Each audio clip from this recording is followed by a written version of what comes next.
नमस्कार, दुर्गेंद्र चौहान हूं मैं। लोकसभा को आज स्पीकर मिल गया। चुनाव नया था, चेहरा पुराना। ध्वनि मत से ओम बिरला को एक बार फिर दूसरे टर्म में लोकसभा का कार्यकाल मिल गया। कार्यभार संभालते ही विपक्ष ने उन्हें बहुत सारी नसीहतें दे डाली, वो चाहे राहुल गांधी हो या अखिलेश यादव। राहुल गांधी ने कहा कि महत्वपूर्ण ये नहीं कि सदन चल रहा है, बिल पास हो रहे हैं, महत्वपूर्ण ये है कि पूरे देश की आवाज को सदन में स्थान मिल रहा है कि नहीं मिल रहा है। अखिलेश यादव ने तंज भी कसा कि जिस सदन से इस्तीफा देकर वो यहां आए हैं उसमें अध्यक्ष की कुर्सी बहुत ऊंची है, बहुत ऊंची है। ऐसे करके उन्होंने कहा कि बहुत ऊंची है। उन्होंने ओम बिरला से पूछा कि आप बताओ, हम यहां किससे कहें कि आपकी कुर्सी भी थोड़ी ऊंची हो जाए, उतनी ही ऊंची हो जाए। इसके क्या मायने हैं? संकेत और संदेश बहुत कुछ कहते हैं। अखिलेश यादव भी यही कर गए। उन्होंने सदन के पीछे की दीवार पर किसी दरार की बात की और कहा इसमें सीमेंट भरवा दो। वो कौन सी दरार है, कौन सी दीवार है, ये बहुत सारी बातें इशारों में भी हुई। और यहां तक कि विपक्ष ने कहा कि भाई उनकी आवाज दबाई नहीं जानी चाहिए। अखिलेश ने ही कहा कि आप विपक्ष के प्रति सख्त रहते हैं, सत्ता पक्ष की तरफ भी सख्त रहिए। आपके इशारे पर सदन चलता है, इसके उल्टा मत कीजिएगा। बहुत सारे मुद्दे इस तरीके के विपक्ष ने अपनी बात रखी। पहली बार 10 साल के नरेंद्र मोदी के कार्यकाल में लीडर अपोजिशन मिल गया। राहुल गांधी के रूप में पहली बार नरेंद्र मोदी की सरकार और सदन नया एलओपी फेस करेगा और वो कोई और नहीं, राहुल गांधी हैं। सुबह सुबह राहुल गांधी को एलओपी के रूप में विराजमान कर दिया गया, उनको चुन लिया गया और उन्होंने अपना ऑफिस भी संभाल लिया। और उसके बाद लीडर ऑफ अपोजिशन के रूप में वो सदन में आए राहुल गांधी। राहुल गांधी की वो तस्वीरें जरा दिखा दी जाएं विजुअल में। राहुल गांधी सदन में आए। पहले लग रहा था कि वोट विभाजन होगा, मतदान होगा लोकसभा अध्यक्ष को लेकर, लेकिन विपक्ष ने मतदान की मांग नहीं की थी। विपक्ष के उम्मीदवार का प्रस्ताव विपक्षी दल के नेताओं ने रखा, के सुरेश के नाम का, और फिर प्रोटेम स्पीकर ने ध्वनि मत से ओम बिरला के निर्वाचन की घोषणा कर दी। सब कुछ बेहद सहज तरीके से चल रहा था। नए नए एलओपी राहुल गांधी और नेता सदन नरेंद्र मोदी और नेता प्रतिपक्ष राहुल गांधी और संसदीय कार्य मंत्री किरण रिजिजू, ये लोग परंपरा के अनुसार अध्यक्ष को आसन तक ले गए और वहां विराजमान कराया। एक फोटो वायरल हो रही है ओम बिरला की, नरेंद्र मोदी से कैसे वो झुककर बहुत विनम्रता से मिलते हैं, राहुल गांधी से वो तन कर मिलते हैं। इस तरीके का भी परसेप्शन सोशल मीडिया पर देखने को मिल रहा है। खैर, लेकिन कुल मिलाकर ये सब चल ही रहा था कि इसी बीच ओम बिरला ने इमरजेंसी के 50 साल जो अगले वर्ष होने वाले हैं उसकी याद दिलाते हुए एक निंदा प्रस्ताव सदन में रख दिया। ओम बिरला ने कहा कि इंदिरा गांधी ने आपातकाल में 1975 में जो आपातकाल लगाया था उसमें तानाशाही का इस्तेमाल किया था। तानाशाही करके आपातकाल लगाया गया और लोकतंत्र का अपमान किया गया, संविधान को ताले में बंद कर दिया गया, अभिव्यक्ति की आज़ादी छीनी गई। बहुत सारी बातें जब ओम बिरला ने कही, मीडिया पर अनेक पाबंदियां लगाई गईं, तो विपक्ष ने भी इस पर एतराज जताया और कहा कि ठीक है वो गलती थी, लेकिन आपने 10 साल में मौजूदा सरकार में क्या हुआ, उस पर निंदा प्रस्ताव क्यों नहीं आना चाहिए? मीडिया का मुंह क्या नहीं बंद किया गया? क्या संस्थाओं को ताले में नहीं बंद किया गया?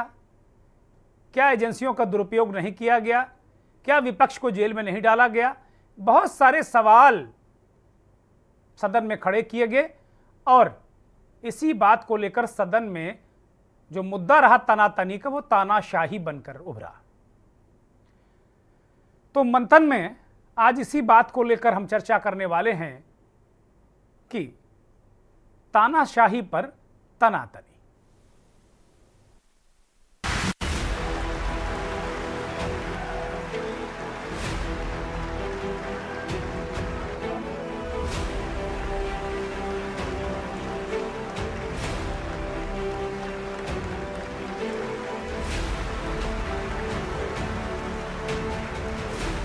जब स्पीकर सीट से खड़ा हो जाता है तो मैं माननीय सदस्यों को अवगत कराना चाहता हूं, वो बैठ जाया करें। ये मैं पहली बार कह रहा हूं, मुझे 5 साल कहने का अवसर नहीं मिलना चाहिए।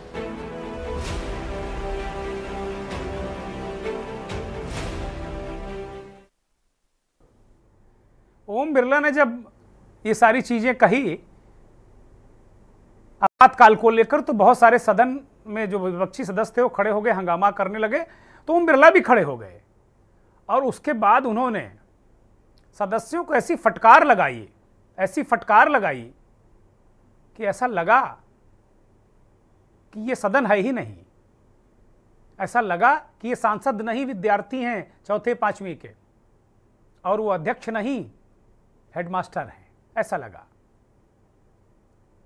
ओम बिरला ने कहा कि अगर ये दोबारा हुआ तो ये बर्दाश्त नहीं होगा। मेरे 5 साल के आगे के कार्यकाल में ये दोबारा होना नहीं चाहिए। इन शब्दों में सांसदों को चेतावनी दी, हिदायत दी, जो भी आप समझ लें वो दे दिया। तो क्या सत्ता पक्ष, विपक्ष जो बार बार कह रहा था कि मनोवैज्ञानिक रूप से सरकार पर दबाव है, तो क्या पिछले सदन की तरह ये सदन भी उसी तरीके का होने वाला है? क्योंकि आज विपक्षी दलों ने ये याद दिलाया कि 140 सांसद अगर किसी दल के, किसी गठबंधन के, विपक्ष के अगर बाहर चले जाएं, सस्पेंड कर दिए जाएं और उसके बाद अगर बिल पास कर लिए जाएं और इस पर पीठ ठोकी जाए, तो ये लोकतंत्र नहीं है। तो क्या सरकार के साथ लोकसभा अध्यक्ष भी बहुत आक्रामक नजर आ रहे हैं? क्या जैसी अपेक्षा अखिलेश यादव ने की थी कि सदन आपके इशारे पर चलना चाहिए, आप किसी के इशारे पर ना चलें, तो क्या ऐसा नहीं होगा? बहुत सारे किंतु परंतु हैं। लोकसभा अध्यक्ष के चुनाव के बाद प्रधानमंत्री नरेंद्र मोदी ने क्या कहा? इमरजेंसी पर प्रस्ताव रखते हुए, निंदा प्रस्ताव रखते हुए ओम बिरला ने क्या कहा? और सदन से बाहर कांग्रेस पार्टी के राष्ट्रीय प्रवक्ता सुप्रिया श्रीनेत्र का तानाशाही पर क्या वक्तव्य है, ये सुन लेते हैं। गत 20 साल का एक ऐसा कालखंड रहा है कि ज्यादातर स्पीकर या तो उसके बाद चुनाव नहीं लड़े हैं या तो जीत करके नहीं आए हैं। आप समझ सकते हैं कि स्पीकर का काम कितना कठिन है कि उसके लिए दोबारा जीतना मुश्किल हो जाता है, लेकिन आप जीत करके आए हैं, इसके लिए एक नया इतिहास आपने गढ़ा। आदरणीय अध्यक्ष जी, इस सदन में ज्यादातर हमारे सभी माननीय सांसद आपसे परिचित हैं, आपके जीवन से भी परिचित है। ये सदन 1975 में देश में आपातकाल इमरजेंसी लगाने के निर्णय की कड़े शब्दों में निंदा करता है।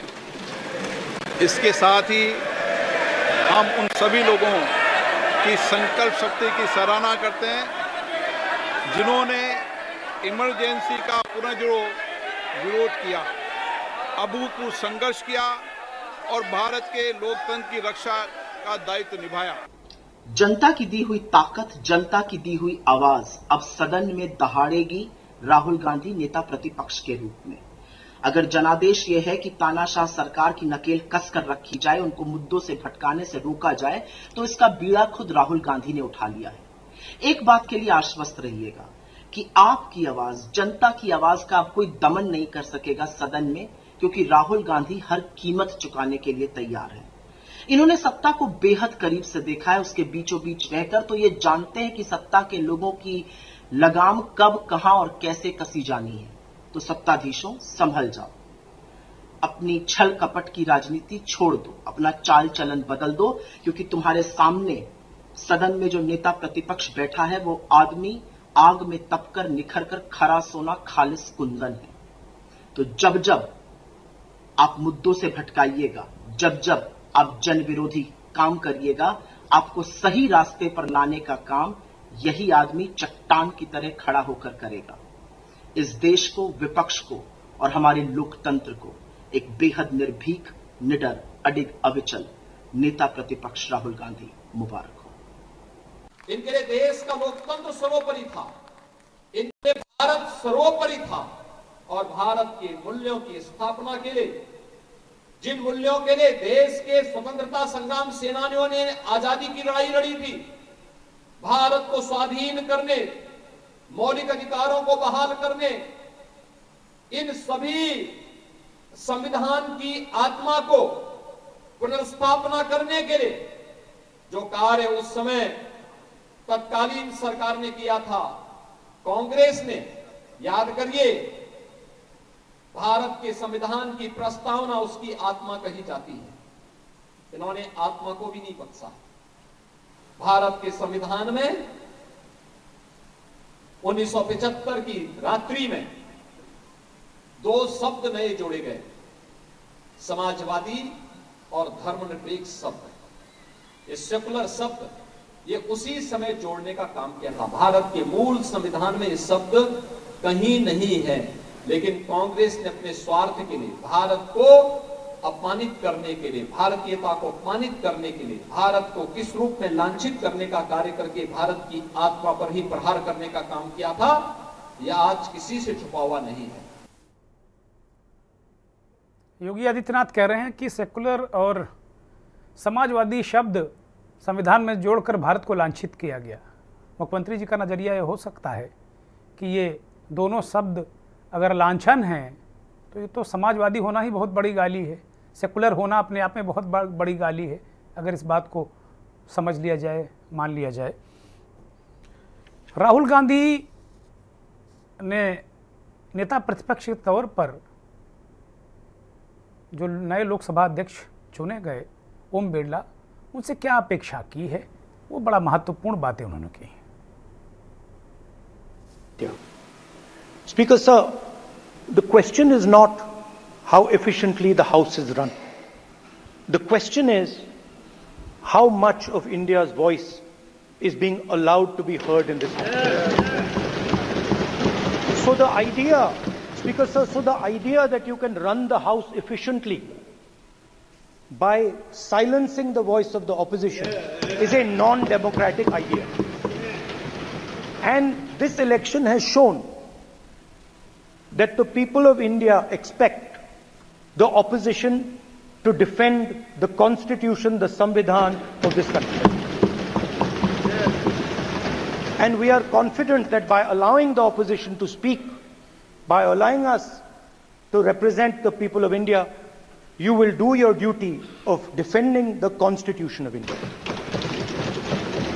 I'd like to once again congratulate you, Speaker sir, and also all the members of the House who have won their election. Thank you very much. Samajwadi party के अध्यक्ष, लोकसभा के सदस्य कन्नौज से जीतकर लोकसभा पहुंचे। अखिलेश यादव की पार्टी देश की तीसरी सबसे बड़ी पार्टी है, जिसके 37 सदस्य लोकसभा में पहुंचे हैं। अखिलेश यादव ने नए अध्यक्ष के स्वागत में बड़ी महत्वपूर्ण बातें कहीं, कई इशारे भी किए, वो सुन लीजिए। जिस पद पर आप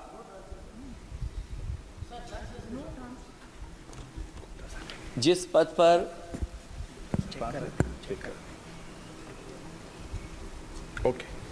पर आप बैठे हैं, इससे बहुत गौरवशाली परंपराएं जुड़ी हुई हैं और हम सब यही मानते हैं कि बिना भेदभाव के आगे बढ़ेगा और लोकसभा के अध्यक्ष के रूप में आप हर सांसद और हर दल को बराबरी का मौका और सम्मान देंगे।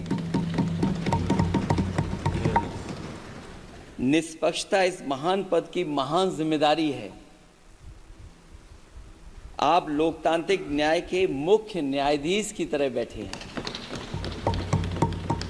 हम सबकी आपसे अपेक्षा है कि किसी भी जनप्रतिनिधि की आवाज़ दबाई न जाए और ना ही निष्कासन जैसी कार्रवाई दोबारा सदन की गरिमा को ठेस पहुंचाएं। आपका अंकुश विपक्ष पे तो रहता ही है, लेकिन आपका अंकुश सत्ता पक्ष पे भी रहे।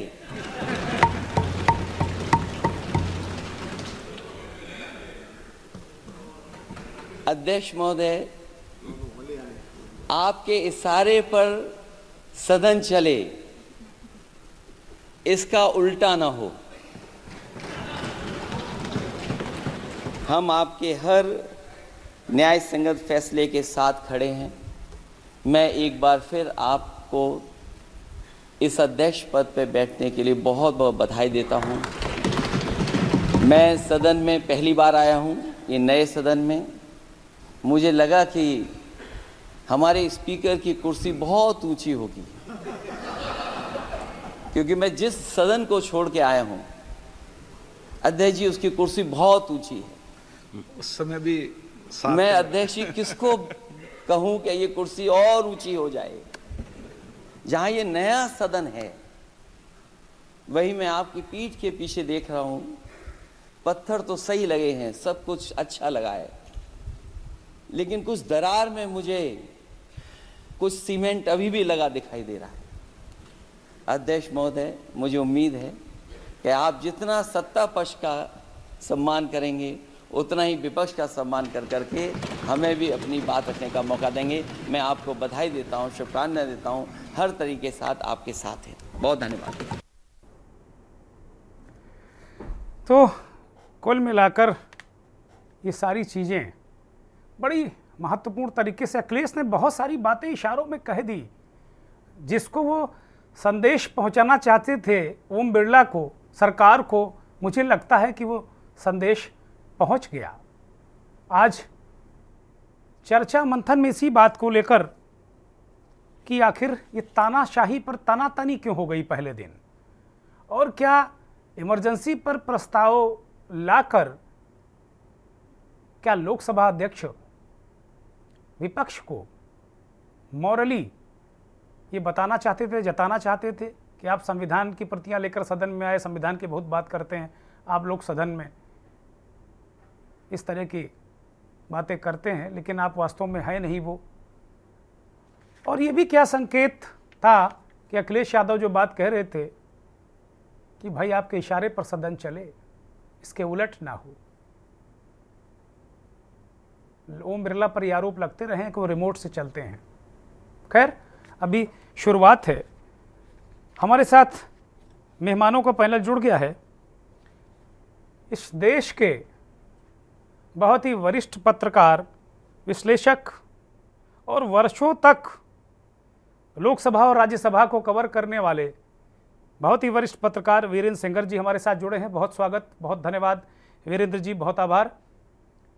देश के जाने माने संपादक, वरिष्ठ पत्रकार, विश्लेषक आलोक भदौरिया जी जुड़ गए हैं। भदौरिया जी, आपका भी बहुत स्वागत, बहुत धन्यवाद, बहुत आभार। शशिकांत त्रिवेदी जी, बहुत ही वरिष्ठ पत्रकार, विश्लेषक हमारे साथ जुड़े हैं।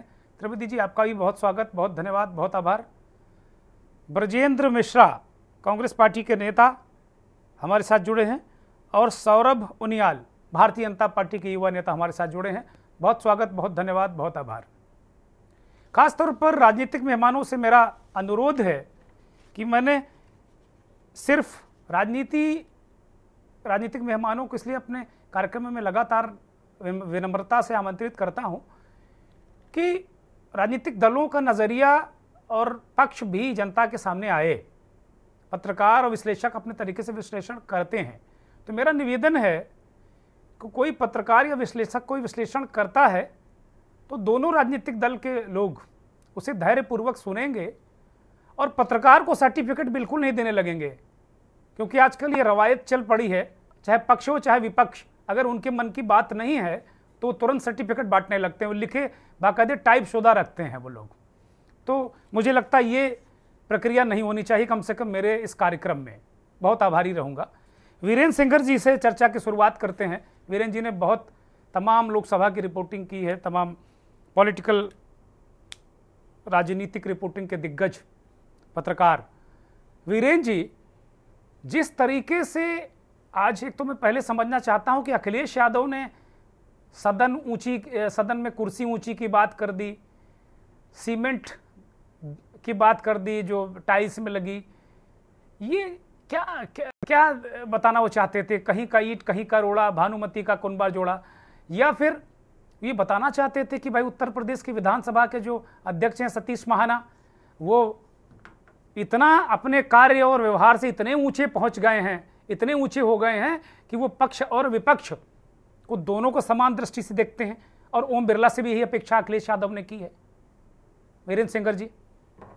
जी चौहान जी, एक तो मैं कहूँगा कि आज शुरुआत तो बहुत अच्छी की है, चाहे राहुल गांधी हों, और राहुल गांधी और अखिलेश ने जिस तरह से शुरुआत की और एक जो स्पीकर है उनके एक सम्मान का भाव जताया खुले तौर पर, और जाहिर है वो राजनेता हैं तो बीच बीच में खासतौर से अखिलेश जी ने तंज भी किए, और तंज वही किए जो उनका पहले का कार्यकाल था बिरला जी का, उसमें जिस तरह की तमाम नई रवायतें जुड़ी और तमाम तरह की ऐसी चीज़ें हुई जो नहीं होनी चाहिए, और जो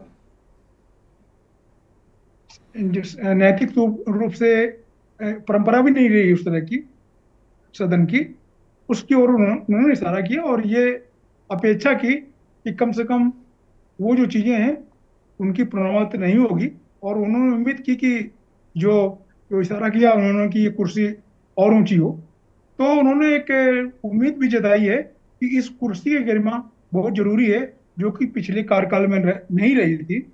और वीरेंद्र जी उन्होंने ये भी कहा कि मैं किससे कहूं कि आपकी कुर्सी ऊंची हो जाए। वो दाएं बाएं इधर उधर देखने लगे, उन्होंने कहा, अखिलेश ने कहा कि भाई मैं किससे कहूं कि आपकी कुर्सी ऊंची हो जाए। तो इसका मतलब इशारा था कि अब आप ऊंचे उठ जाओ, अब दलीय परंपरा, दलीय प्रतिबद्धताएं या बहुत व्यक्तिगत प्रतिबद्धता उनको छोड़कर अब पक्ष विपक्ष को एक नजर से देखो। क्या ये इशारा था उनका इशारा था और साफ साफ था, और उन्होंने बिल्कुल मोदी जी की तरफ भी इशारा कर दिया कि ऐसा ना हो कि आप अपने इशारे पर सदन को चलाइए, नियमों से चलाइए, किसी और के इशारे पर न चलाइए। तो उन्होंने साफ साफ मोदी जी की तरफ इंगित किया और उनको ये एक तरह से आगाह भी कर दिया स्पीकर जी को कि अब स्थिति बदल गई है, विपक्ष काफी मजबूत है, और अब उस तरह की दुर्घटनाएं नहीं होनी चाहिए कि आप एक मामले में 50 लोगों को निलंबित कर देते हैं और फिर धड़ाधड़ बिल पास करा लेते हैं। तो ये एक तरह से उन्होंने बड़ी विनम्रता के साथ आज ये चेतावनी भी दे दी उसके पीछे, लेकिन मुझे लग रहा है कि उसमें बड़ा शिष्टाचार किया, और मुझे आज दोनों राहुल गांधी और इनके अखिलेश जी के भाषण ये लगे कि अब ये दोनों लोग बहुत मैच्योर हो गए हैं, बदल गए हैं, ना पहले के राहुल गांधी रहे ना पहले के अब ये अखिलेश यादव हैं। तो मुझे लग रहा है कि अब जो आंकड़ों का खेल है उसमें जो ओम बिरला जी हैं उनको अभी बदलना होगा, अगर नहीं बदले तो सदन स्फूर्त नहीं चलेगा। ये कम से कम आज ये संदेश है। जी चौहान जी।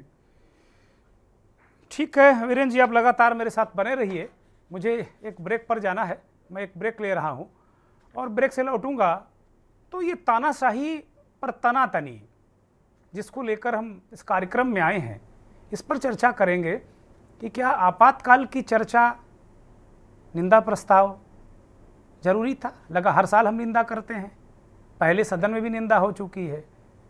क्या ये पॉलिटिकल मूव था? क्या जो संविधान वाला नैरेटिव गढ़ा गया उसको डाइल्यूट करने के लिए ये आपातकाल का मूव लाया गया? और क्या ओम बिरला फिर टूल बन रहे हैं क्या? बड़ा सवाल।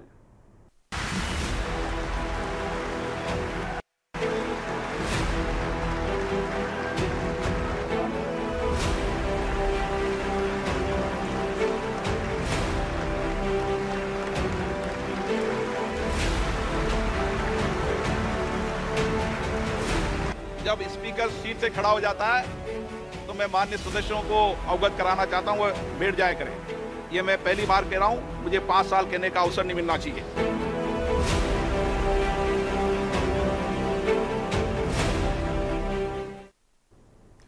ब्रेक से लौट आए हैं और संसद में तानाशाही पर तनातनी देखने को मिली, उसी पर आज हम चर्चा कर रहे हैं और ये सवाल भी उठा रहे हैं कि क्या ये तनातनी मजबूरी है? जो महत्वपूर्ण मुद्दे हैं, जनता के मुद्दे हैं, क्या वो गैर जरूरी हैं? ये बड़ा सवाल है। आलोक भदौरिया बहुत ही वरिष्ठ पत्रकार हमारे साथ जुड़े हुए हैं, उनकी तरफ रुख करते हैं। आलोक जी, जिस तरीके से ये देखा गया कि ओम बिरला ने आपने अभी सुना भी कि उन्होंने इस बात को लेकर कहा कि भाई जब सदस्य उन्होंने जो प्रस्ताव रखा आपातकाल को लेकर, निंदा प्रस्ताव, तो उस पर सदस्यों ने जब हंगामा मचाया तो उन्होंने कहा कि बैठ जाएं। जब सदन का जो अध्यक्ष है, लोकसभा अध्यक्ष है, अगर वो खड़ा होता है तो सबको बैठ जाना चाहिए। और उन्होंने चेतावनी दी कि अगर दोबारा ऐसा 5 साल में होना नहीं चाहिए। तो क्या तेवर अभी वही हैं ओम बिरला के? ये सब निरर्थक गया कि भाई अब आसन ऊंचा कर लो, लोकतंत्र को मौका दो, ये सब बातें क्या नहीं दिख रही हम सबको आने वाले समय में? आलोक जी।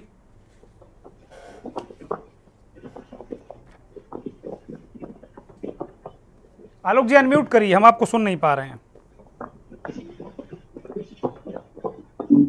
धन्यवाद दुर्गेश जी। इसमें हमको 2 चीजें समझनी होगी जी। 28 मई 2023 ये एक बड़ी तारीख थी जिसमें संसद का उद्घाटन हुआ और उस उद्घाटन में राष्ट्रपति को नहीं बुलाया गया।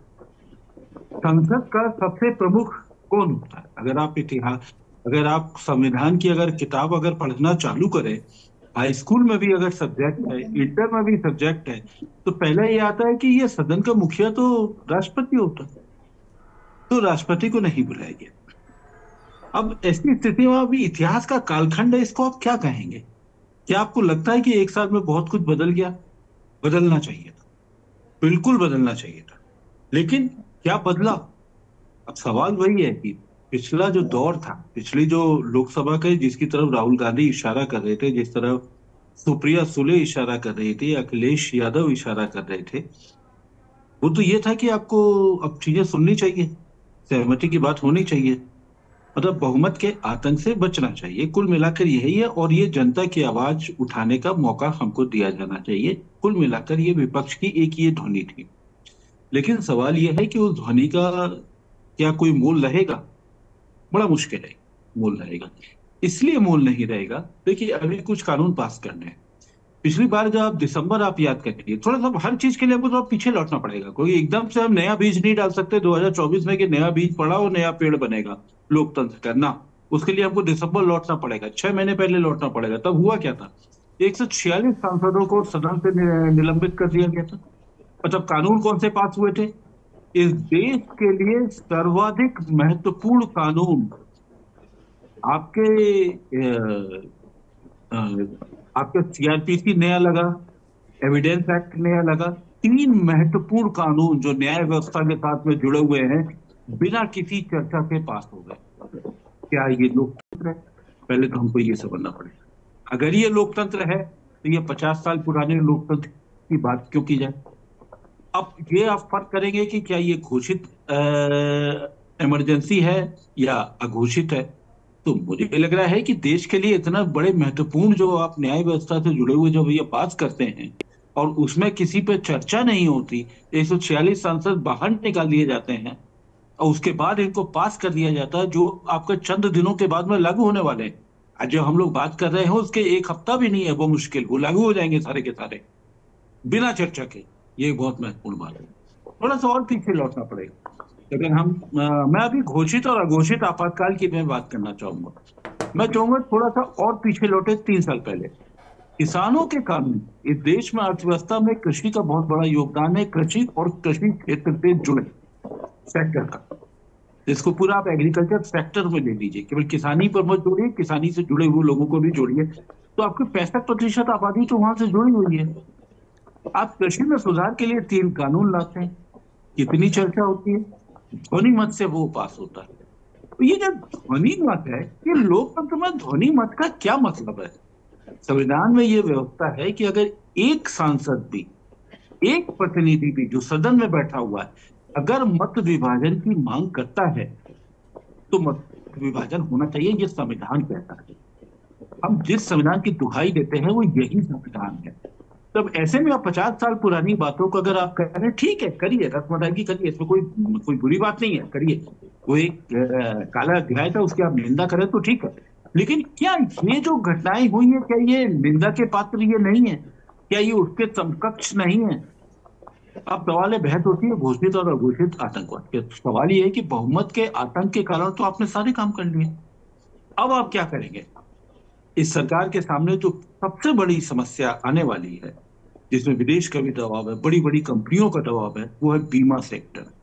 इस देश में बीमा सेक्टर को 49% से खोलकर 74% FDI के लिए बड़ा दबाव बन रहा है, बहुत समय से दबाव बन रहा है। क्या अब आप उसको कर पाएंगे? ये बहुत महत्वपूर्ण है। अब सवाल है कि सहमति की तो बात की और राहुल गांधी ने बिल्कुल पलट कर जवाब दिया कि आप सहमति की बात करते हैं, और अभी तक वो जो सहमति की बात थी, खड़गे साहब से राजनाथ सिंह जी बात करते हैं, फिर कहते हैं कि मैं आपको कॉल बैक करूंगा, और कॉल बैक नहीं आता है। और ये बात राहुल गांधी प्रेस वाले करस्पॉन्डेंट से करते हैं। ये क्या बताता है? ये बताता है कि 18वीं लोकसभा का तेवर बिल्कुल अलग है। अगर आप कुछ चीजों को छुपाएंगे, कुछ चीजों को दबाएंगे, अपने तरीके से चीजों को परिभाषित करेंगे, तो ये जनता को भी बताया जाएगा, लोगों को भी बताया जाएगा। अभी तो केवल आपने यही देखा, स्पीकर और डिप्टी स्पीकर का पद। अभी आगे चलकर और देखिए, अभी आपके पास अग्निवीर योजना भी है, ये सब भी है। तो कुल मिलाकर अब एक चीज और, मैं उसके बाद में खत्म करूंगा। अभी तक संख्या बल के आधार पर, इसको बहुमत का मैं आतंक भी कह सकता हूँ, संख्या बल के आधार पर सत्ता पक्ष विपक्ष की आवाजें दबा देता था। इस बार वो हालात तो नहीं। 234 या 235 क्या आंकड़ा है, आप लोग करेक्ट करेंगे मेरे को, 36 शायद 235 है। तो 235 का आंकड़ा इतना नहीं है कि जुबानी जंग में और नारेबाजी में आप विपक्ष को दबा पाए। ये बहुत महत्वपूर्ण है। तो अगर आप दबा नहीं पाएंगे तो बहुत मुश्किल होगा। आपको सहमति अंततः अपनानी पड़ेगी। ये कुछ समय के तेवर हैं, कुछ दिखावा है कि हम दबंग हैं, हम नहीं मानते, हम कुछ नहीं करते, ये मेरा मानना है, कुछ समय का है। लेकिन हाँ, कुछ विधेयक आप जरूर पास कर लीजिए, क्योंकि सामान्य तौर पर जो विधेयक होते हैं, जैसे बजट का भी है, वो सब सामान्य बहुमत से पास होते हैं। सामान्य बहुमत का आशय ये होता है कि जितने सदस्य सदन में मौजूद है, उसके आधे से ज्यादा ने अगर आपने वोट दे दिया तो वो पास हो जाएगा, वो तो पास हो जाएगा। लेकिन अब आप मान करके चलिए, बहुत सारी चीजें आपको प्रवर समिति पर भी भेजनी पड़ेगी। यानी आप अपने मनमाने तरीके से नहीं कर सकते। बहस तो होगी, और बहस में इस बार कुछ दिग्गज खिलाड़ी भी आ रहे हैं सदन में, ये बहुत महत्वपूर्ण है। और इसलिए आप टकराव का दौर मिलेगा, और जुबानी जंग में भी विपक्ष मुझे नहीं लगता कि इस वक्त पीछे रहने वाला है। ठीक बात है। मैं सौरभ उनियाल को चर्चा में शामिल करता हूं, उसके बाद फिर मैं शशिकांत जी के पास जाऊंगा। सौरभ उनियाल, बहुत अच्छी बात है कि भाई नया सदन है, नई लोकतांत्रिक उमंग है, सब सारी चीज़ें बहुत बेहतर चल रही हैं। जो कुछ काला अध्याय हुआ, बिल्कुल अच्छी बात है। इमरजेंसी में जो कुछ हुआ वो निश्चित रूप से अच्छा तो नहीं कहा जा सकता उसको, लेकिन क्या एक सहमति बनाने के लिए, चीज़ें आगे बढ़ाने के लिए क्या बार बार उसका इंजेक्शन लगाना जरूरी है? उस 50 साल पीछे से ही राजनीति होगी अब इस देश की। हम आगे नहीं बढ़ पाए हैं 50 साल के आगे, हम बार बार उसी पर जाएंगे। बहुत कट टू कट, बहुत लंबा नहीं, सीधे सीधे हम जवाब चाहते हैं आपसे। मैं बहुत शॉर्ट में बता देता हूं। हमें आगे जाना है और हमें इतिहास से सीखना पड़ेगा। इतिहास में गलतियां किसी ने भी की होंगी, उनको सबको सीखना पड़ेगा, गलतियों को स्वीकार भी करना पड़ेगा। और ये हम सब के लिए, ये आने वाले सभी भारतीयों के लिए है, आने वाले भारत के भविष्य के लिए है कि हम सबको सभी बातों से सीखना पड़ेगा। आपने बहुत शॉर्ट में पूछा, मैंने शॉर्ट में बताया। अगर थोड़ा सा आप मुझे और समय दें तो मैं आपको नहीं, इतना भी शॉर्ट नहीं कहा, इतना भी शॉर्ट नहीं हमने कहा कि आप बिल्कुल 4 शब्दों में बताएं। आप पॉलिटिकल पार्टी के नुमाइंदे हैं, आप बोलिए। ऐसी मतलब ऐसा थोड़ी है कि हम विपक्ष जैसा व्यवहार थोड़ी आपके साथ कर रहे हैं। माननीय अध्यक्ष ओम बिरला जी ने जो प्रस्ताव आज सदन में आया और सभी लोगों ने उसका स्वागत भी किया है, विपक्ष के कुछ लोग उसमें हल्ला भी कर रहे हैं। विपक्ष हालांकि इस विषय पर भी बटा हुआ है, क्योंकि विपक्ष में बैठे हुए इंडी गठबंधन में जो लोग आज शुमार हैं वो इमरजेंसी की मार झेले हुए लोग हैं। खुद अखिलेश यादव जी के पिताजी स्वर्गीय मुलायम सिंह यादव जी भी जेल में बंद थे उसी मीसा के एक्ट के अंतर्गत, जो आज मीठी मीठी बातें करके गले में हाथ डाले घूम रहे हैं। ऐसे बहुत सारे मित्र ऐसे विपक्ष में बैठे हुए हैं जो कभी भारतीय जनता पार्टी के ही वरिष्ठ नेता स्वर्गीय अटल बिहारी वाजपेयी जी, जो पूर्व में प्रधानमंत्री भारत के रह चुके हैं, आदरणीय लाल कृष्ण आडवाणी जी, मुरली मनोहर जोशी जी समेत न जाने कितने बहुत सारे लोगों के, यहाँ तक कि राष्ट्रीय स्वयंसेवक संघ और उससे जुड़े हुए अनुसांगिक संगठनों के बहुत सारे कर्मठ कार्यकर्ताओं को जेल में ठूसा गया था उस दौर में। यहाँ तक कि मैं आपको बताऊं तो बहुत सारे कुछ वामपंथी मित्र भी ऐसे थे जिनको कहता, सभी को नहीं लेकिन कुछ वामपंथी मित्र भी ऐसे थे, और कुछ ऐसे कांग्रेसी लोग भी थे जैसे मोरारजी देसाई जी, जो बाद में चल के भारत के प्रधानमंत्री भी बने। तो उन्होंने भी जब उस विरोध के, उस दमन के, उस तानाशाह के खिलाफ जब आवाज उठाई तो उनको भी जेल ठूसा गया, उन पर भी एक्ट लगाए गए। तो बहुत सारी विषय हमको ध्यान रखना, इसलिए मैंने बार बार ये बात करता हूँ कि ये बहुत महत्वपूर्ण दिन है। पिछली जो डिबेट आपने करी थी बहुत सार्थक डिबेट थी, आपको ध्यान होगा कि वकील साहब ने बहुत अच्छा विषय इसमें रखा था। मैं इसको वापस पुनः आपको लेके आ रहा हूँ कि इसकी जरूरत क्यों पड़ी थी इमरजेंसी की, इंदिरा गांधी जी को एकदम आपातकाल एकदम से क्यों लगाना पड़ा, ऐसा क्यों उन्होंने राष्ट्रपति महोदय को इस पर ये निवेदन किया था कि आप इस पर विचार कीजिए, और उन्होंने तुरंत विचार कर भी लिया। ये आज ये बात कर रहे हैं कि रिमोट कंट्रोल से ओम बिरला जी चलते हैं, तो माफ कीजिएगा, बड़े हाथ जोड़ करके आप लोगों से ये बात कह रहा हूं इस मंच पर। मैं जानना चाहता हूं कि जो निवेदन इंदिरा गांधी जी ने उस दौर में राष्ट्रपति महोदय से किया था, उन्होंने इस निवेदन पर तुरंत रातों रात, आधी रात को कैसे इस बात को मान लिया? तो वो भी रिमोट कंट्रोल पर ही चल रहे थे, वो भी रिमोट कंट्रोल पर ही चल रहे थे, इसलिए दुर्गति हुई देश की और दुर्गति हुई कांग्रेस पार्टी की। तो क्या आप भी वैसी दुर्गति चाहते हैं क्या? बिल्कुल नहीं, हम इस देश की लोकतंत्र की क्या वैसी ही दुर्गति चाहते हैं सौरभ भाई? क्या अपनी पार्टी की भी वैसी दुर्गति चाहते हैं कांग्रेस की तरह? क्या वीर भोग वसुंधरा के नारे पर चलने वाले लोग हैं। सभी का कल्याण हो, सर्वे भवन्तु सुखिनः हमारा मंत्र है।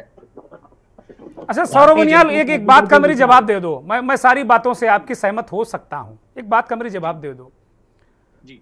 आपके एक जो फादर संगठन है आरएसएस, मात्र संगठन है आरएसएस, मार्गदर्शक संगठन है आरएसएस, ये भी कहीं देखने को मिलता है कि बाला साहब देवरस ने एक चिट्ठी भी लिखी थी इमरजेंसी को लेकर इंदिरा गांधी को, और कहते हैं कि उसमें उन्होंने इमरजेंसी में जो चीज़ें बेहतर हुई थी उसकी प्रशंसा भी की थी, और बाद में ये भी कहा था उन्होंने, आप कहोगे तो मैं अभी मेरे फ़ोन पर मैं आपको भेज दूंगा, बहुत ध्यान से उसको पढ़ लीजिएगा। और उन्होंने देवरस साहब ने ये भी कहा था कि भाई संघ को जल्दी से मुक्ति करो प्रतिबंध से, तो हम कुछ काम भी करें आगे, हम लोग राष्ट्र के निर्माण में लगें। आपने ठीक काम किया है। इसको किस तरीके से देखा जाना चाहिए आज जो इमरजेंसी पर लोग हल्ला मचा रहे हैं? देखिए, मैं आपको बताऊं कि बहुत सारे विषयांतर विषय किए जाते हैं, विषयों से उसको अलग किया जाता है। एक आपको मैं बताऊं कि कुछ समय पहले लगभग 2014 के आसपास एक वामपंथी लेखिका हैं, पत्रकार, उन्होंने एक लेख इंडियन एक्सप्रेस में उनका प्रकाशित हुआ था, जिसमें उन्होंने ये बात कही थी कि 1947 के बाद 1948 में जब देवरस जी का पत्र थोड़ी कोई वामपंथी लिख देगा सौरभ जी, वो तो पत्र होगा ना, संघ का पत्र होगा। वो कोई संघ के मुख्यालय में जाए कोई वामपंथी, कोई दक्षिणपंथी, कोई मध्य मार्गी तो नहीं लिख देगा ना। और विषय कह रहा हूँ, आप समझे नहीं। मैं आपको ये संदर्भ समझाना चाह रहा हूँ कि किस प्रकार से विषयों को झटकाया जाता है। मैं आपको ये दर्शकों को समझाइए, मेरे समझने से कुछ नहीं होगा। आप दर्शकों को समझाइए कि क्या बाला साहब देवरस का जो पत्र है वो क्या नकली है, फर्जी है? नहीं, ऐसा पत्र मेरे ध्यान में नहीं आया। आप जरूर, मैं भेजूंगा अभी आपको, उसको फैक्ट चेक जरूर करा लीजिएगा। आपके पास आईटी टीम होगी, उसका फैक्ट चेक जरूर करा लीजिएगा। मैं भेजूंगा अभी आपको।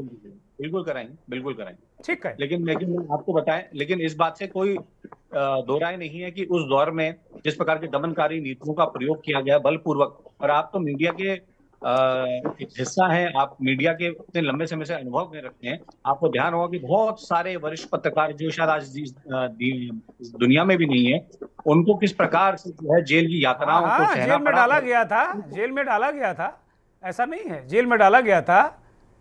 लेकिन ठीक है, एक बाकायदे वो घोषित करके डाला गया था कि इमरजेंसी हम आपको बंद कर रहे हैं। लेकिन इन 10 सालों में बहुत सारे पत्रकार जेल गए हैं, मुकदमे लिखे गए हैं।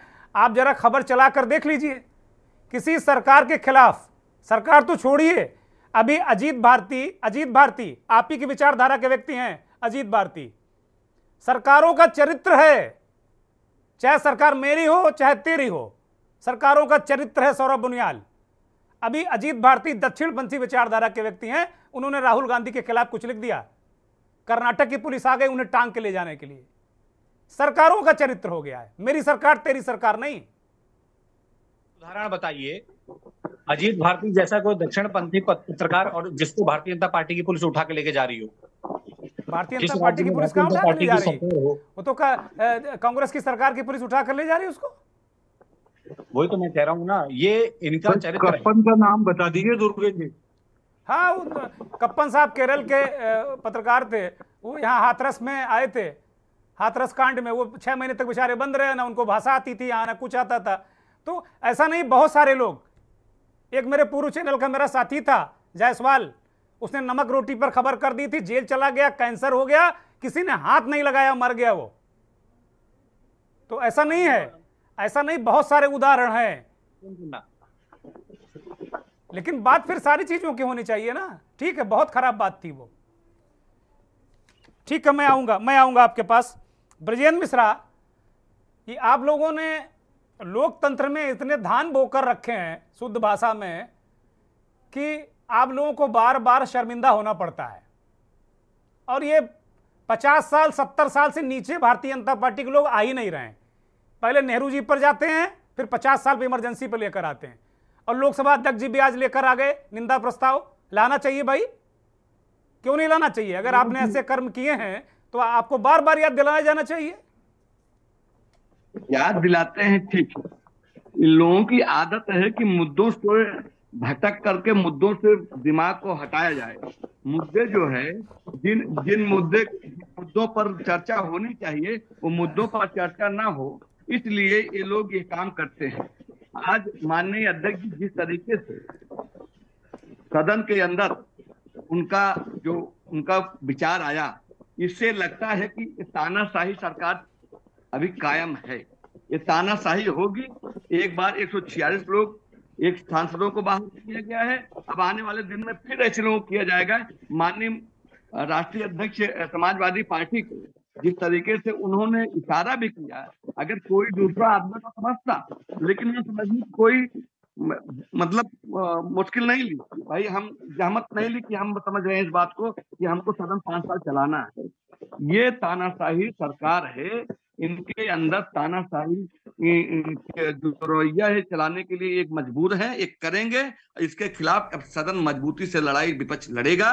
और ये अब विपक्ष नहीं, क्या लड़ाई लड़ेगा भाई? आप लोगों ने हल्ला मचाया, अध्यक्ष जी ने कहा कदापि नहीं, 5 साल में अगर दोबारा किया तो फिर आप ठीक नहीं होगा। अध्यक्ष जी ने कहा ना आप लोगों को आपकी हैसियत बता दी। माननीय भदौरिया जी ने कहा कि अब विपक्ष कमजोर नहीं है। अरे भदौरिया जी थोड़ी लड़ने जाएंगे, लड़ना तो आप ही को पड़ेगा, सदन में और बाहर भी। हम लोग तो अपने विचार रख सकते हैं। देखिए, इनके तानाशाही के खिलाफ हम लड़ेंगे, मजबूती से विपक्ष लड़ेगा, और कोई ऐसी परिस्थिति नहीं आने देंगे कि जिससे हमारी आवाज दबाई जाए। ठीक है, हम आवाज अपनी दबने नहीं देंगे। ठीक है, शशिकांत जी के पास जाता हूं। धन्यवाद, आप बने रहिए लगातार। शशिकांत जी, आज जो संसद में बहुत माहौल ऐसा लग रहा था कि विपक्ष अपनी बात रख रहा है, बड़ी मजबूती के साथ रख रहा है। राहुल गांधी, अखिलेश यादव, राहुल गांधी का लीडर ऑफ अपोजिशन बनना, अखिलेश यादव ने जो बातें कही, पूरे संपूर्ण विपक्ष, और खचाखच विपक्ष की जो बेंच थी वो भी भरी थी। तो एक ऐसा दृश्य था 19-20 जैसा लग रहा था सदन में। लेकिन ये इमरजेंसी पर निंदा प्रस्ताव आने के बाद हल्ला गुल्ला, तनातनी और तानाशाही पर एक नई डिबेट छिड़ गई। शशिकांत जी, देखिए क्या है कि 2-3 चीजें हैं। पहली बात तो ये है कि हाउस में जो मोशन आता है वो कौन सा मोशन आ सकता है, उसकी एक मोटी बात है कि वो बहुत ज्यादा पब्लिक इंटरेस्ट का होना चाहिए, जिस पर कि हाउस को तुरंत कोई निर्णय लेना है, उस पर कोई ऐसा विचार आना है और फिर बाद में एक फैसला आएगा, उस पर कोई कार्रवाई हो सकती है। ये मोटी मोटी बात है। हाउस में हर कुछ नहीं आ सकता है जिससे जिस चर्चा का कोई मतलब ना हो, या सरकार को 50 साल पुरानी जानकारी ही ना मिले कि उस वक्त हुआ क्या था, कोई अधिकारी वो जानकारी भी ना जुटा पाए कि था क्या। इवन अगर वो चाहे, जिसको तो प्रिविलेज होता है, वो चाहे आरटीआई भी लगा के पता चले तो 20 साल से ऊपर हो चुका है तो मालूम ही ना हुआ कि एक्चुअली घटना क्या घटी थी। लोगों को वाकई नहीं मालूम कि वास्तव में घटना क्या घटी थी, बहुत कम लोगों को मालूम है। नई जनरेशन को तो मालूम ही नहीं कि इमरजेंसी थी क्या। तो हाउस में ऐसा शशिकांत जी वही कह रहे हैं, शशिकांत जी वही ये लोग कह रहे हैं कि भाई नई जनरेशन को बताना है कि क्या क्या क्या जुल्म किए थे, क्या अत्याचार हुए थे, उसी लिए तो कर रहे हैं। तो खुलेआम कह रहे हैं बीजेपी के लोग, करके पर्चे छपवा करके अखबारों में फुल पेज विज्ञापन छपवा करके बता सकते हैं। हाउस में पब्लिक का पैसा लगता है, मेरा आपका सबका, टैक्स पेयर्स का मनी लगता है।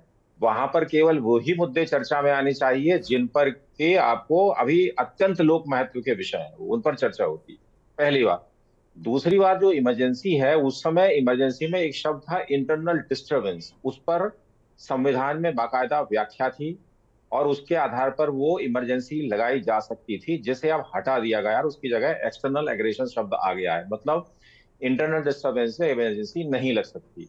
लेकिन इमरजेंसी पर चर्चा होने से या मोशन आने पर एक बहुत अच्छी बात सामने आ गई है। कांग्रेस के पास एक बहुत अच्छा डोर मिल गया है कि अब वो लॉकडाउन पर भी चर्चा करानी चाहिए उसको, जो 2020 में लगा था। उसकी परिभाषा संविधान में कहीं नहीं लिखी हुई है कि लॉकडाउन क्या था। वो सबको हाउस अरेस्ट जैसा कर दिया था, सारी संस्थाएं बंद थी, सारे स्कूल बंद थे, कॉलेज बंद थे, सब कुछ बंद था। केवल जो है सरकारें, जब वो मध्य प्रदेश में ही था हमारे यहाँ, ये सरकार गिरनी थी और वो सरकार बैठनी थी, वो सब चल रहा था।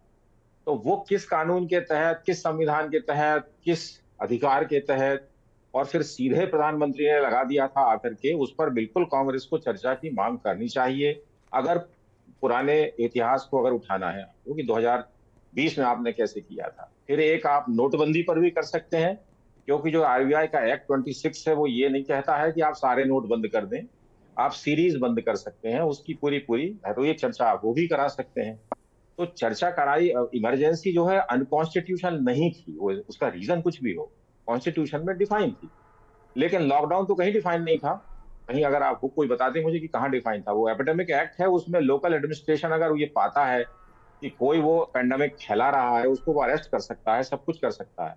लेकिन सारे मजदूरों को हकाल दिया जाना, पूरे 138-40 करोड़ लोगों को घर में बंद करने का आदेश दे दिया जाना, निकलने पे पीटा जाना, इसे क्या कहते हैं? ये कौन सी इमरजेंसी थी? इसके बारे में भी तो चर्चा होनी चाहिए ना।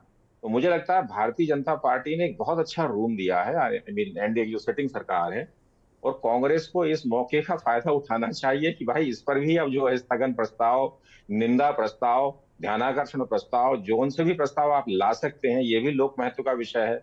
जीएसटी एक ऐसा शब्द है अभी जो है, उस पर भी चर्चा हो सकती है कि आपने राज्यों की कर लगाने की शक्ति को छीन लिया और चुनी हुई सरकार के ऊपर एक जीएसटी काउंसिल बिठा दी। ये कैसे हो सकता है? ये तो बिल्कुल कॉन्स्टिट्यूशन में कहीं नहीं लिखा है कि चुनी हुई सरकार के ऊपर एक अधिकारियों की काउंसिल बैठ जाएगी और वो निर्णय लेगी कि किस चीज पे कौन सा कर होगा। तो ये तो बहुत अच्छा किया है मेरे हिसाब से। तो ये एक्चुअल डेमोक्रेसी है कि आप उन विषयों पर भी चर्चा कर सकते हैं जिन पर चर्चा नहीं की जानी चाहिए। तो ये तो खूबसूरती मैं बार बार कहता हूँ कि हमारे यहाँ जब आप एक डोर ताला खोल लेते हैं तो फिर बहुत सारे रास्ते खुल जाते हैं, इर्रिस्पेक्टिव ऑफ कोई पॉलिटिकल पार्टी कैसा मूव करेगी, it is up to them. मगर अब एक मूल प्रश्न है कि क्या इमरजेंसी जो है देश के लिए अच्छी थी या नहीं थी। किसी भी स्थिति में किसी भी तरह की इमरजेंसी किसी भी तरह से आप उसको अच्छा नहीं ठहरा सकते हैं। संविधान में 3 तरह की इमरजेंसी है, एक आपकी 352 में है, एक 360 में है और एक 356 में। मतलब स्टेट इमरजेंसी लगा सकता है, एक वॉर पर, एक्सटर्नल एग्रीगेशन पर और आर्म रेबेल पर आप इमरजेंसी लगा सकते हैं। एक फाइनेंशियल इमरजेंसी होती है। तो अब अगर आप ये कह रहे हैं कि इमरजेंसी किसी स्थिति में नहीं लगना चाहिए, तो कल अगर जरूरत पड़ी तो आप क्या कहेंगे? मान लो आप ही को जरूरत पड़ जाए तो फिर आप क्या कहेंगे, कहाँ जाएंगे, किससे पूछेंगे? आप ही तो कह रहे हैं कि इमरजेंसी बिल्कुल नहीं लगानी चाहिए, वो तो बिल्कुल अनडेमोक्रेटिक थी। तो जिन चीजों का कॉन्स्टिट्यूशन में प्रोविजन है, या तो आप उसको बदल दीजिए, लिख दीजिए, और फिर आपने जो पास्ट में कुछ किया उसका भी एक बार आत्मावलोकन रिव्यू कर लीजिए कि आपने क्या क्या अनकॉन्स्टिट्यूशनल किया हुआ है जो कहीं से कॉन्स्टिट्यूशन में डिफाइन नहीं है किया गया। फिर अगर क्या आप जो चाहें वो चर्चा कीजिए। अदरवाइज होता ये है कि कल एक प्रस्ताव आएगा कि लॉकडाउन पर भी चर्चा करिए, इस पर हंगामा होगा और फिर लोग निलंबित होंगे और भगवान जाने क्या क्या होगा। ना तो मैं पार्लियामेंटेरियन हूँ ना आप पार्लियामेंटेरियन है। ठीक बात है। तो ये चर्चा ठीक बात ये चर्चाएं जो है ठीक बात आने वाला सेशन मजेदार होने वाला। सौरभ उनियाल, शशिकांत जी के सवालों का जरा जवाब संक्षेप में दे दीजिए, संक्षेप में। देखिए, उन्होंने कुछ बातें बड़ी उम्दा कही हैं कि ठीक है, देश के अंदर जो लोकतांत्रिक मूल्य हैं उनकी रक्षा हेतु संविधान में ही बहुत सारे प्रावधान होते हैं और जब जरूरत होती है सरकारों को तो फिर वो उसका उपयोग कर सकते हैं। लेकिन आपको इस बात को समझना पड़ेगा कि जो आपातकाल लगा 25 जून 1975 को, वो लगाया सिर्फ और सिर्फ इंदिरा गांधी जी ने अपनी कुर्सी को बचाने के लिए। वो प्रधानमंत्री बनी रहे, उनको जेल ना जाना पड़े, उनकी सदस्यता रद्द ना हो, केवल इसलिए। और ध्यान में होगा कि किस प्रकार से जो इलाहाबाद हाईकोर्ट का जो निर्णय था वो उस दौरान में बिल्कुल आने की मोड़ पे था और वो आ ही गया था और उसको बचाने के लिए इमरजेंसी लगाई गई। अब जाहिर सी बात है कि विपक्ष के जो नेता है वो उसका विरोध तो करेंगे।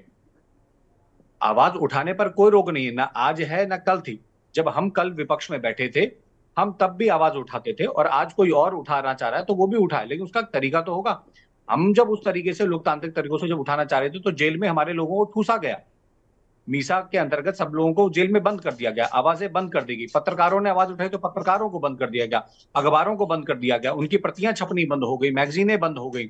अब बताइए कहां से लोकतंत्र बचा? ठीक है। इसके अलावा बहुत सारे न्यायपालिका, सारे उद्योग बंद हो गए, सारे मजदूर भगा दिए गए, सारे अखबार के लोगों को बंद कर दिया, कई लाखों लोगों की नौकरियां चली गई, खुद ही रिकॉर्ड पर है, पता नहीं कितनी फैक्ट्रियां बंद हो गई।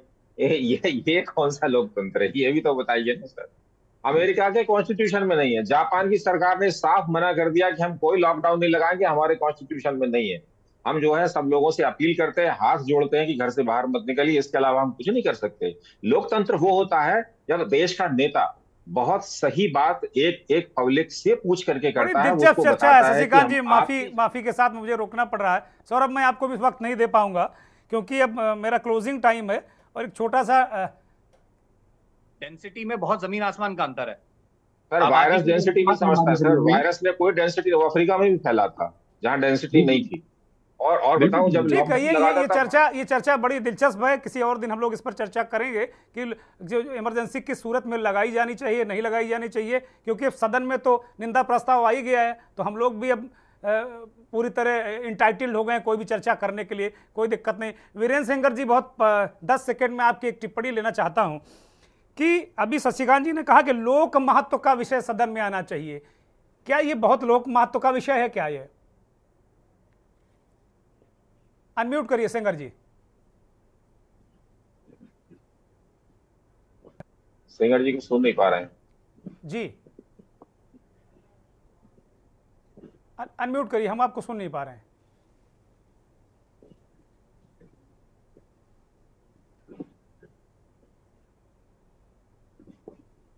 जी, मुझे लगता है कि संपर्क। बोलिए सिंगर जी, आपको सुनना जरूरी है। जी सिंगर जी बोलिए।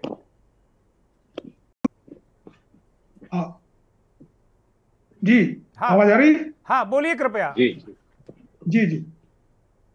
अब देखिए, ये तो नजरिए की बात है, और मुझे तो सबसे बड़ी हैरानी की बात ये है कि जब ये आंकड़े बहुत पक्ष में नहीं है बीजेपी के, और तो उनका ध्येय ये होना चाहिए कि भाई किसी तरह से सदन ठीक से चलता रहे, लेकिन जो शुरुआत की है वो टकराव से की है।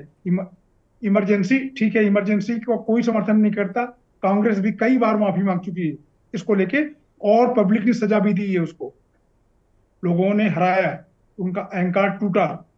लेकिन उस अहंकार से क्या जो विपक्ष सेंगर में जी, थे, जो उनका जेल टूटा में, किसी और ने पाल लिया है क्या? उनका तो टूटा नहीं, उन्होंने क्या सबक लिया? जो हुआ, जिस अघोषित इमरजेंसी की बात की जा रही है, वो कोई काल्पनिक नहीं है। हम सब ने देखा है मीडिया के साथ क्या हुआ। पहले तो इमरजेंसी में मीडिया के साथ जो कुछ हुआ था, वो जो संविधान में प्रावधान थे उनका दुरुपयोग हुआ था। पीछे क्या हुआ? तो अघोषित हुआ। मीडिया को किस तरह मजबूर किया गया? जो मुख्य मीडिया है, आज चारण मीडिया कैसे बना? हम लोग मीडिया में 40 साल रहे, शर्म आती है। बाहर जिस तरह मीडिया के बारे में लोगों की राय बन रही है चौहान जी, तो कई बार शर्म आती है, क्योंकि इस सरकार ने इस तरह किया कि मीडिया को ही अपना हथियार बना माफी के दिया। साथ मैं आपको रोक रहा हूं, चूंकि मेरे पास वक्त नहीं, मैं और किसी दिन चर्चा कराऊंगा। आलोक जी 5 सेकंड की एक अंतिम टिप्पणी इस कार्यक्रम की, बहुत जल्दी में आलोक जी। और कल को विपक्ष लाएगा 6 दिसंबर 1992 को याद करेगा। 6 दिसंबर दुनिया में भारत की सबसे बड़ी बदनामी हुई थी, जब गैर कानूनी ढंग से एक पार्टी ने, एक संगठन ने जबरदस्ती से तोड़ दिया था वो ढांचा। वो क्या शर्म का विषय नहीं है? इस पे नहीं आ सकता। तो फिर अगर टकराव का खुलेगा तो ये टकराव का फिर रायता बहुत फैलेगा। ठीक है, थैंक यू सेंगर साहब, थैंक यू। 10 सेकंड का समय आलोक जी को, अंतिम टिप्पणी आलोक जी। मुझे ऐसा लगता है कि जो टकराव का रास्ता जो खोला गया है ये अनचाहा था। कभी भी एक 18वीं लोकसभा जब शुरू हो रही है तो इस तरीके के बयान नहीं दिए जाने चाहिए थे प्रधानमंत्री जी की तरफ से। लेकिन यह है कि अगर आप वो 303 वाला जो पिछला जो है 17वीं लोकसभा का, उसका अगर हैंगओवर अगर आप 18वीं लोकसभा में भी अगर पाल कर चलेंगे तो मुझे नहीं लग रहा कि सदन आप बेहतर चला सकेंगे।